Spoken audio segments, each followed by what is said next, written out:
Welcome back to Brown Bag Bets, powered by BetSperts. We are your daily dose of quick hit handicapping and sports betting picks.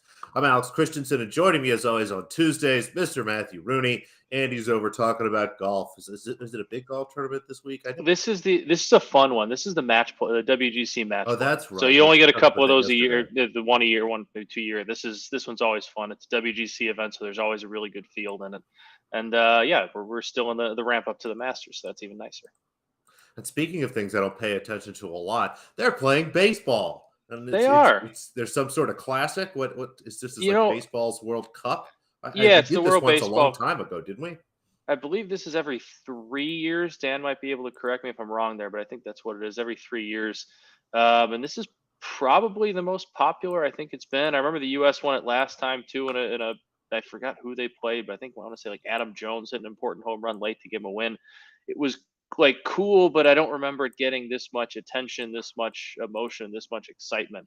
I feel like last time around. This time around, it's been a very fun tournament. While I was a little bit slow to care about it in the early going, since they've kind of broken out of pool play, it's been a lot of fun. There's been a lot of drama. I mean, they've been lucky. There's been a lot of late game home runs that have been important and mattered that have made for some really viral Twitter clips.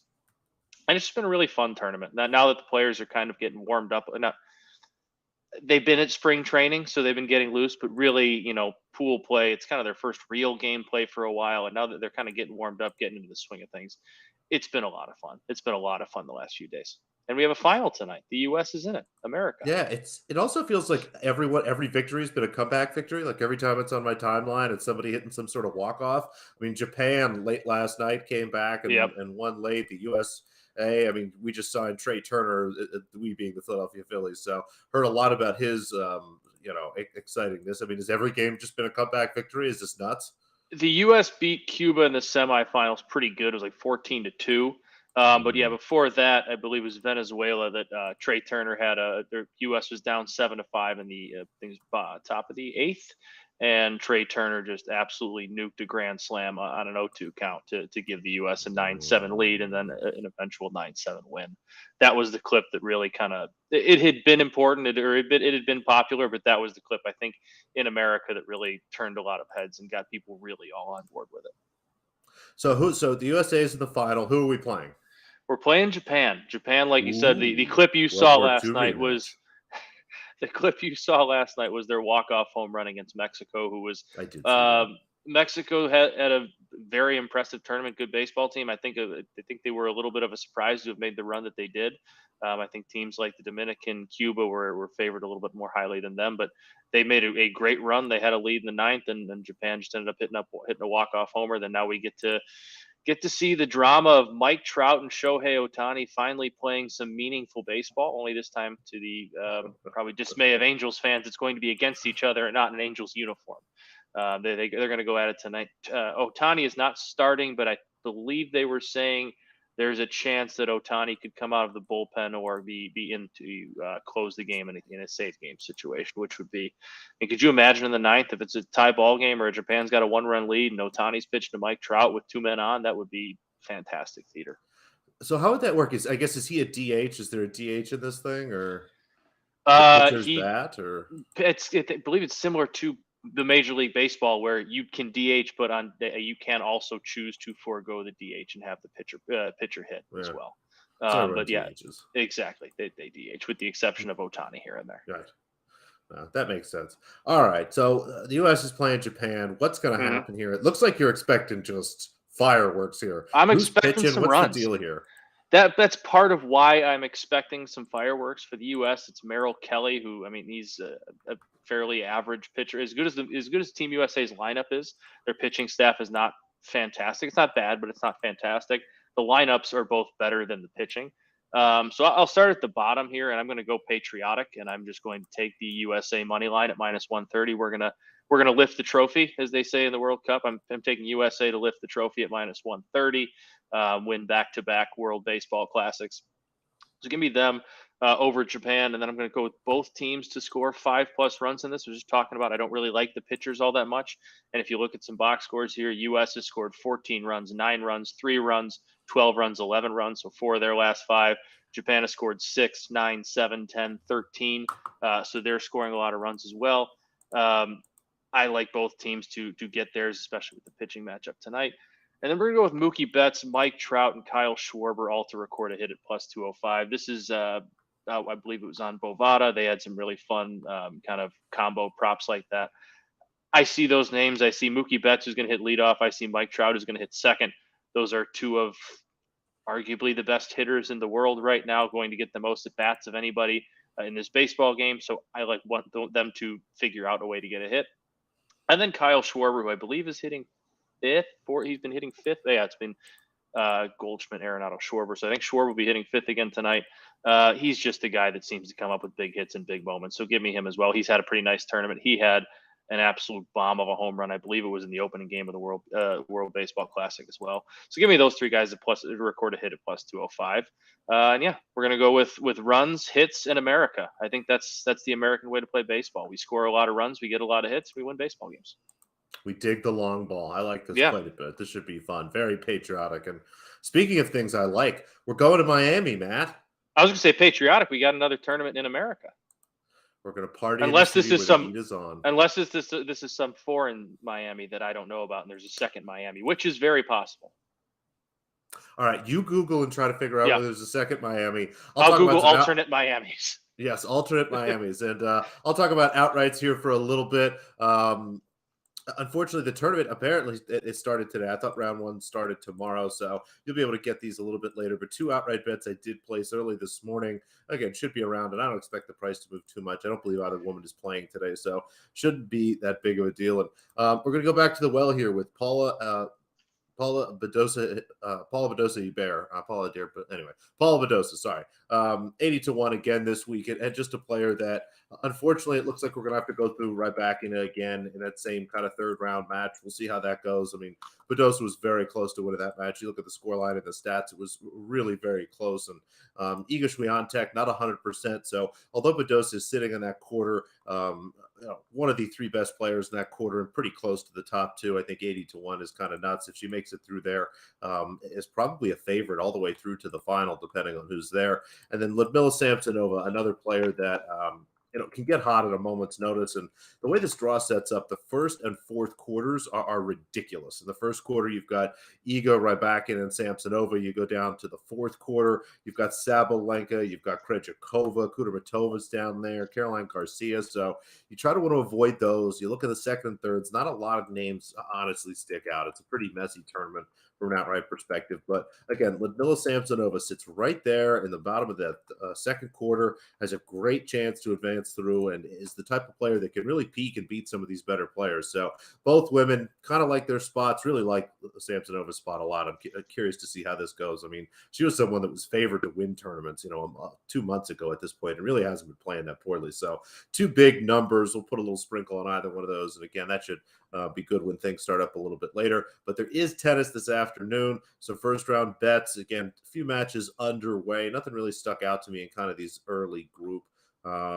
If you're looking for something fun, Alexandra Ela is an interesting underdog against Begu, but Begu will probably put her away here, and we'll see how that goes. But a couple bets for this afternoon. We'll start with a parlay here. Two money lines I really liked quite a bit. Yulia Putintseva goes up against Rebecca Marino. Talked about Marino quite a bit. Continues to be overrated, for my opinion, in the market here. A solid quality player at big ITF tournaments, but when you get to these bigger WTA events and players like Putintseva, who isn't the most talented player, but has more than enough level, more than enough talent and grit, basically, and determination to just rip Marino to shreds here. I thought about honestly playing a spread there. I might go back and try to lay some games, but I'm looking at 3.5, almost 4 at this point, just about right. But the minus 200, I had that much closer to 300. So take that and put it together with Wang Zhiyu, and double check. There are multiple Wangs, I believe, in this event, but I believe she's the only Wang playing today. Yes, I believe that to be true. So Wang Zhiyu goes up against Brenda Fruhvirtova, the little sister of Linda, the 16-year-old, I think she's 15, 16 years old at this point. Yeah, she's incredible, dude. It's ridiculous, these two girls. They're sisters. Linda's 18, she's 16, and the two of them are just going to rip through this tour at some point. Are they going to be the new Williams sisters? I don't know if they're going to be quite that good. Quite We'll that. I see. mean, that'd be pretty good. That's like two of the greatest tennis players of all time. Yeah, pretty much. I That's mean, maybe it's jumping a so. little bit.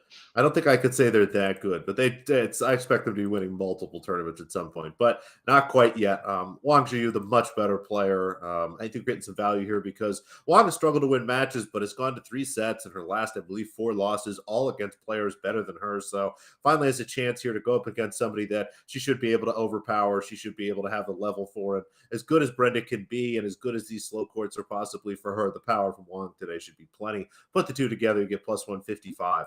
A first set over. Katerina Siniakova, Claire Liu. Thought about maybe playing it over 2.5 sets here as well, but just didn't love that number. Again, one of those matches I talk about where I'm expecting the total here to be right around 21, but, with a 7-5, 6-3 kind of thing, a 7-6, 6-2 kind of thing. We'll try to stack this up myself once I get a chance to look at some other places. And then a big underdog. Anna Karolina Shmedlova got it done for us yesterday as a small dog, and today goes up as a big dog against Lauren Davis, who is playing some better tennis, but I have the two of these players matched a lot more evenly than the market does here. I mean, not quite a pick 'em. I would have Lauren Davis a favorite, but kind of in the minus 140 range, not anywhere near what I'm looking at right now. I mean, you can get Shmedlova 2-1. She has the advantage of being here as a qualifier and already played a couple matches and had some form under her belt. So happy to grab this really big price on Shmedlova. And again, we'll just play this. We'll not play the spread. 4 games is nice. 4.5 is close, but if Davis wins, she generally puts players away. So I'll just take the money line here. So a big underdog, a parlay, and a first set over for you, Maddie. Did you I find love any when other Miamis? I did actually. I love when you throw me the favorites parlay to give me some plus money. There's actually a lot of Miamis in America. Surprisingly enough, there's like I found the top 10 Miamis. Number one is obviously Miami, Florida. We got Miami, Ohio, Miami, California, Miami, Forgot Missouri, about Miami Miami, River, Ohio. New We should have York. known that. We should have known that one. That was on me. I'm a college On both football of guy us. with Dan here. Miami, Some Texas, action. Miami, Oklahoma, Miami, Miami. Then Oklahoma? one of the two international Sounds Miamis on sad. this list, Miami, Manitoba, Canada. Being in Miami, Canada during the winter would just mess with my brain because you'd have to bundle up and it'd be 2 degrees outside. Be like, I'm in Miami. I should be warm right now. I wonder if Miami, anybody's ever Arizona. made that mistake and gone to Miami, Canada instead of Miami, Florida. I certainly hope not. I'm not sure how big the airport is. That might be a tough mistake to make when you're looking and there's only one flight that connects 16 times and it goes through Denver. Miami, Arizona, Miami, Queensland, Australia, excuse Mm. me. So that might be kind of fun. I'm sure that's the number 2 Miami on this list, and then obviously Mm. Miami, Florida is number 1. So plenty of Miamis. Only 2 of them I found internationally. I'm sure there's more, but yeah, plenty of Miamis. Maybe we should do like a Miami tour. We'll try that someday, but I'm disappointed. We should have remembered Miami of Ohio. I Yeah, digress. What do hand we up. That's got on me. here? We Hockey got is still hockey. happening. How many games we got? We're doubling up. I like it when we double up. We are. We're winding down here. It's I believe mid. It's like the second week in April. I want to say is the last week of the regular season. So we're getting there. I do have 2 games tonight. It's a decent sized slate. I think 7 or 8 games. I'm going with some favorites in this one. One heavy favorite and one slight favorite. We'll start with the heavy favorite. I'm going to bet the Boston Bruins. They are still the best team in hockey. I know last time I bet them, they ended up actually losing outright to the Blackhawks. That's going to happen here and there. Boston's still playing really good hockey. After that loss to the Blackhawks, they've bounced back and outscored their opponents 15-2 in their most recent 3 games. To beat Buffalo 7-0, Minnesota 5-2, Winnipeg 3-0. So they've hit 5+ goals in 2 of those 3. They're dominating opponents. Ottawa played last night in Pittsburgh against a Pittsburgh opponent that's not fantastic, but playing okay they lost 4 in a row before that, playing okay as of late. But before that game, that win against Pittsburgh 2-1 on the road, Ottawa had lost 4 in a row against pretty good teams and allowed 5+ goals in each of them. They lost 5-4 to Toronto, 5-4 to Colorado, 6-3 to Edmonton, and 5-1 to Calgary. So I think this is a spot where Ottawa's coming off no night's rest. They had to travel, not the farthest of traveling, but still traveled. Boston is coming home after a road trip, which I don't always love, but they've had enough time, I think, in between to be home to kind of let the bodies readjust and all that. So I feel comfortable going with Boston over 4.5 at plus 135 and Boston minus 2.5 at plus 132. Just getting creative there with ways to bet Boston with some value. I think they're over 3.5 was like minus 168. So there's no real point in touching that. The minus 1.5 is like minus 130. So I'm not going near that as well. No real value on that. And then the New York Rangers, my New York Rangers, Oh. are taking on the Carolina Hurricanes tonight. This is it was a playoff matchup last series. We'll probably see them again in the playoffs again at some point this year. They played twice this year. New York's won 6-2 and 5-3, and New York got better with the additions of Patrick Kane and Vlad Tarasenko. The Rangers, after starting out a little bit slow since the Patrick Kane trade, have been absolutely on fire. They've won 4 in a row. They've scored 5 goals, 4 goals, 6 goals, 7 goals. Their last 2 games, they've outscored their opponents 13-0. Patrick Kane is on fire with them after slow start for his first 2. He's got 7 points in 7 games, 3 goals, 4 assists. I'm going to take the Rangers on the money line against the Hurricanes team that is just playing okay as of late. They just beat your Flyers 5-4 in overtime. They lost to Toronto. They beat Winnipeg. They lost to New Jersey, lost to Vegas. So they've beaten some teams that aren't playing as well, but they've been losing to the playoff teams as of late. So we're gonna back the New York Rangers tonight on the money line there at the slight number -113, and then we're gonna sprinkle them at home +210 against a pretty good Hurricanes team in what should be a playoff environment at MSG. I like all of this, and there's a lot of hockey today. It's finally a big It's a lot of slate. hockey, yeah. Is everyone playing? I guess everybody but like 2 teams or something? I don't believe my Blackhawks are in action tonight, but that's okay. Yeah, a lot of games going on tonight. They generally don't play much hockey anymore anyway, right? No, not really. They skate around, but I don't know if I would call it hockey. Well, they're out there. They're doing their thing. And speaking of people that are out there, the NBA persists. It continues as well. And not a big slate. Again, another 6-gamer here. I got to look at the schedule. I wonder if we're going to just keep doing this for the rest of the season. It feels weird to have so few games all these days in a row. But 2 games that I like quickly on some of the other ones are Orlando Magic host the Washington Wizards. That game's a pick. The total's a 225. All those numbers came right out to where I expect them to be. Lean towards the Magic, but not a play there. Dan's Atlanta Hawks laying 14 points to the Detroit Pistons.